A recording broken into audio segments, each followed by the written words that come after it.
우리가 사는 세상은 죄로 만연합니다.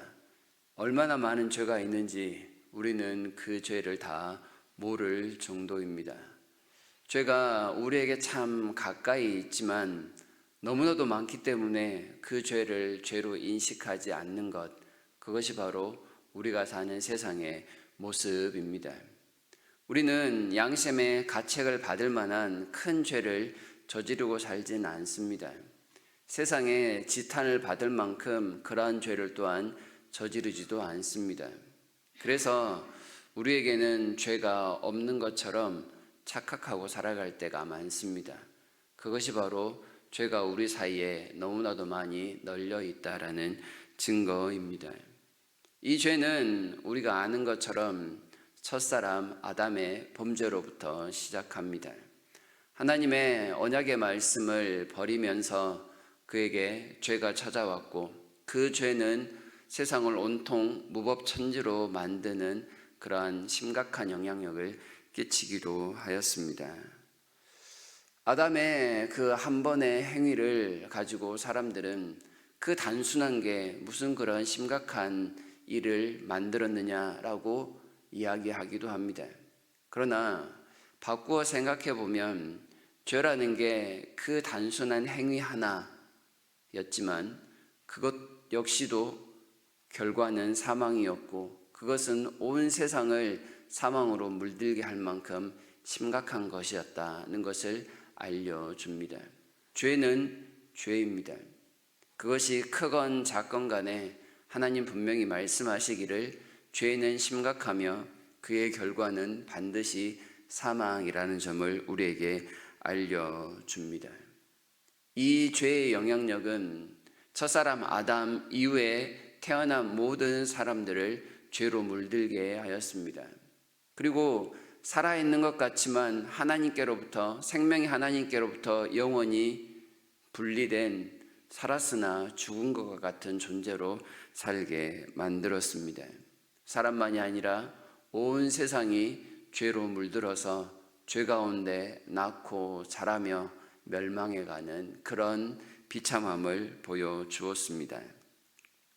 이런 세상 가운데 살아가는 죄의 모습에 대해서 예전에 김남준 목사님이 게으름이라는 책에서 이렇게 이야기를 했습니다. 죄가 심각하지만 그것은 이미 보편화되었다라고 말입니다. 그리고 영적인 게으름이 육체의 게으름을 낳고 이는 말씀을 적당히 순종하게 하는 악순환을 낳는다라고 했습니다. 그러다 보니 죄를 죄로 인식하지 못하게 되었다라는 말입니다. 그래서 사람들은 하나님 앞에서 이렇게 말하곤 합니다. 이것도 죄가 되나요? 그것도 심각한 죄가 될 수 있습니까? 라고 말입니다. 그러나 하나님 앞에서 그렇게 말하는 것, 이것도 죄가 됩니까? 그건 역시도 죄가 됨을 우리는 인정해야 할 것입니다. 죄가 이처럼 우리 주변에 만연해 있습니다. 너무나도 많다 보니 적당히 눈 감고 살아야 오히려 살기 편한 세상처럼 느껴집니다.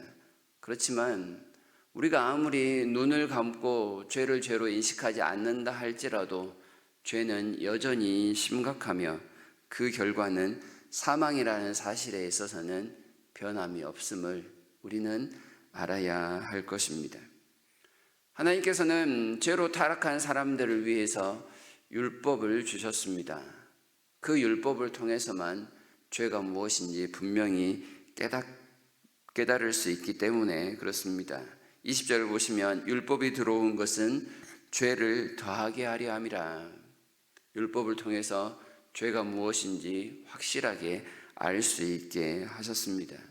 그러나 율법만을 붙들고 있으면 우리는 너무나도 많은 죄를 보게 되고 알게 됨으로 인해 그 죄에 짓눌릴 수밖에 없는 그런 위험을 또한 안게 됩니다.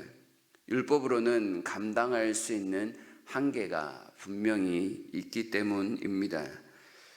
율법만 생각하면 죄에 질리게 되고 그 죄 때문에 절망하게 되고 포기해 버릴 수 있는 것이 우리의 연약함입니다.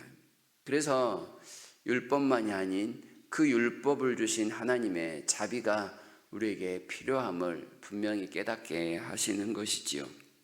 그 자비를 위해서 하나님 우리에게 예수 그리스도를 보내셨습니다. 첫사람 아담과 비슷하지만 이 아담과는 완전히 다른 철저한 순종의 사람 예수 그리스도셨습니다. 온전히 하나님께 모든 것을 순종하셨던 의인으로서 죄의 문제를 해결하실 수 있는 유일한 분으로 우리에게 다가오신 분, 그분이 바로 예수님입니다. 예수님은 이 세상에 만연한 모든 죄에 대한 값을 지고 스스로 죽음에 이르셨습니다. 그리고 그 안에 사는 모든 사람에게 의인이 될 수 있는 그 특권을 나타내셨습니다. 아담 안에서는 모든 사람이 죄인이 되었지만 예수님 안에서는 모든 사람이 의인이 되는 그 놀라운 기적을 나타내셨습니다. 한마디로 아담이 망가뜨린 것을 우리 예수님께서 다 제자리에 돌려놓으시는 그 놀라운 일을 행하신 것이지요. 모든 사람 안에서 죄가 왕노릇하였다면 이제는 예수님 안에서 은혜가 왕노릇하게 됩니다. 21절에 보시면 이는 죄가 사망 안에서 왕노릇한 것 같이 은혜도 또한 의로 말미암아 왕노릇하여 우리 주 예수 그리스도로 말미암아 영생에 이르게 하려 함이라. 아담은 우리에게 죄를 선물했지만 예수님은 우리에게 은혜를 주셔서 영생에 이르게 하셨다는 것이 5장에서 말하고 있는 가장 중요한 내용입니다. 모든 죄를 이기는 능력이 우리 주 예수님께만 있습니다.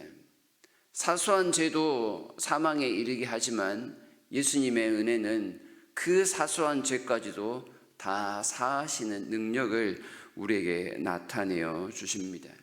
그래서 죄에 민감하면 민감할수록 예수님의 은혜가 얼마나 더 신실하고 놀라운지를 깨닫게 만들어 주십니다.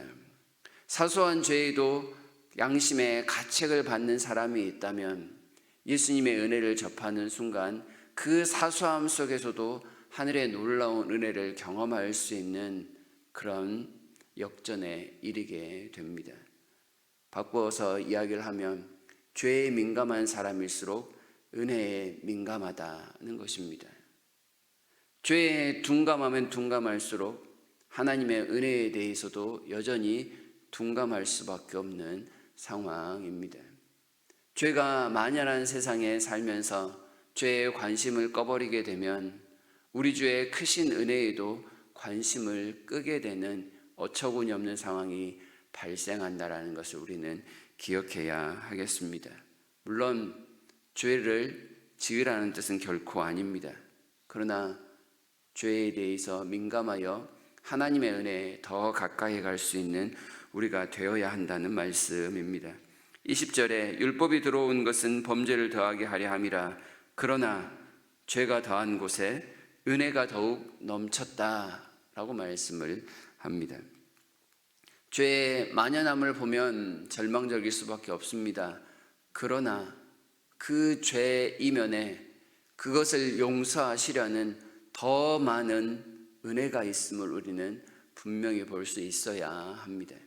예수님 안에서 그 모든 죄보다 훨씬 더 많은 은혜가 분명히 존재함을 보며 그 은혜에 감사하는 삶을 살아야 하는 것입니다. 그래서 우리는 율법을 쫓아가는 자가 아니라 주님의 은혜를 쫓아가는 자입니다. 은혜 안에 자유함이 있고 은혜 안에 풍성함이 있으며 은혜 안에 참된 생명과 새로움이 있기 때문에 그렇습니다. 이 은혜가 우리의 모든 죄를 덮고 우리로 하여금 사망을 생명으로 완전히 바꾸어 놓았습니다. 그 은혜 때문에 우리는 주님 앞에 나오기를 즐거워합니다. 그리고 예배의 자리를 기억하며 하나님께서 허락하신 모든 예배의 특권을 누리고자 애씁니다. 주님의 날은 그 은혜를 묵상하는 날이요 그 은혜를 다시금 되새기는 날일 것입니다. 예배 자리에 나온 그 순간이 중요하며 또한 그 순간을 준비하는 시간도 중요하며 그 이후에 하루를 살아가는 생활 역시도 중요합니다. 죄보다 더욱더 풍성하신 하나님의 은혜가 있음을 기억하며 오늘 하루 이 은혜를 만끽할 수 있기를 바랍니다. 특별히 예배를 통해 이 은혜를 우리에게 허락하신 하나님의 그 놀라운 사랑을 한 번 더 확인하시고 그 은혜에만 집중하시는 저와 여러분이 되시기를 진심으로 바랍니다.